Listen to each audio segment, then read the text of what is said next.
Bonjour, assalamu alaikum, et dans cette nouvelle vidéo que je vous fais maintenant, je vais aborder avec vous une 30e forme de business qui consiste à ouvrir un cybercafé. Allons-y.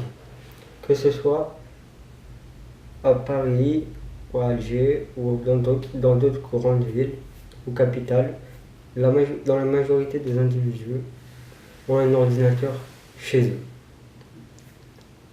Néanmoins, les cybercafés sont toujours de nos jours très utiles dans les grandes villes.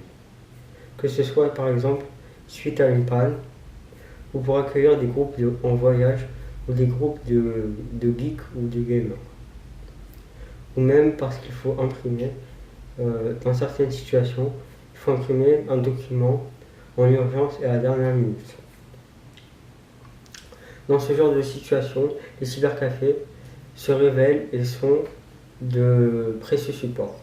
Oui, en effet, ouvrir un cybercafé demande tout d'abord d'avoir un local à disposition, sachant que l'emplacement de celui-ci doit être au mieux et doit être bien pensé et stratégique. Comme par exemple le Milk de Montparnasse, qui se trouve sur la rue de Dessau, au numéro 5 de la rue de Dessau, juste à côté du cinéma Gaumont-Montparnasse, situé au numéro 18. Afin d'ouvrir un cybercafé, l'emplacement doit être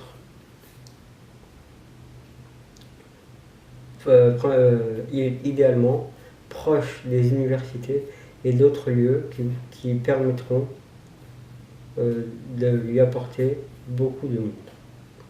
Ensuite, choisir une grande ville pour l'ouverture d'un cybercafé peut accroître la rentabilité de celui-ci. Il faudra également,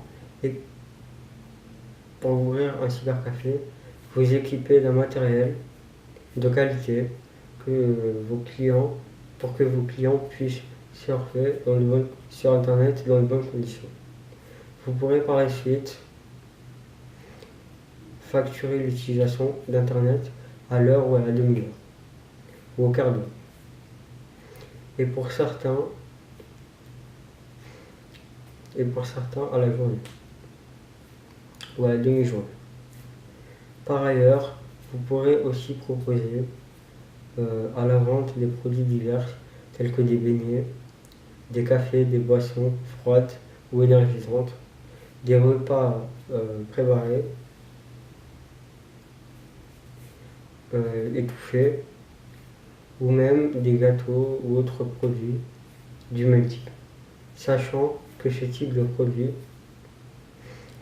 vous permet de prendre une marge intéressante et substantielle, ce qui vous aidera à gonfler vos bénéfices. Enfin, vous pourrez user de moyens divers pour imprimer, faxer, scanner ou même proposer d'autres services complémentaires que vous pourrez facturer. Les services principalement d'imprimerie et de mise en page. Par exemple, en mettant une différence de prix entre l'impression en couleur et en noir et blanc.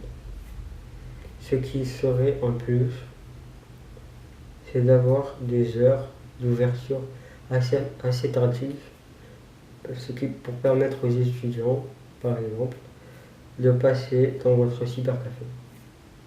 Les avantages principaux liés à l'ouverture d'un cybercafé sont 1. La simplicité. Ouvrir un cybercafé est un business assez simple à mettre en place. 2. L'investissement. Vous n'avez pas besoin, pour ouvrir un cybercafé, il n'y a pas besoin d'investir énormément d'argent. Et 3. Les produits complémentaires. C'est-à-dire que vous pourrez vendre beaucoup de produits complémentaires. Les inconvénients liés à ce type de business, à l'ouverture d'un cybercafé, sont 1. Il vous faut des connaissances. Pour mettre en place ce type de business, il vous faut principalement des connaissances en informatique, vous maîtriser le matériel et certaines connaissances en informatique. 2. Le retour sur investissement, car rentabiliser un cybercafé prend du temps. Et 3. L'emplacement. Comme je viens de vous le dire précédemment, la place de votre cybercafé déterminera sa rentabilité et son futur.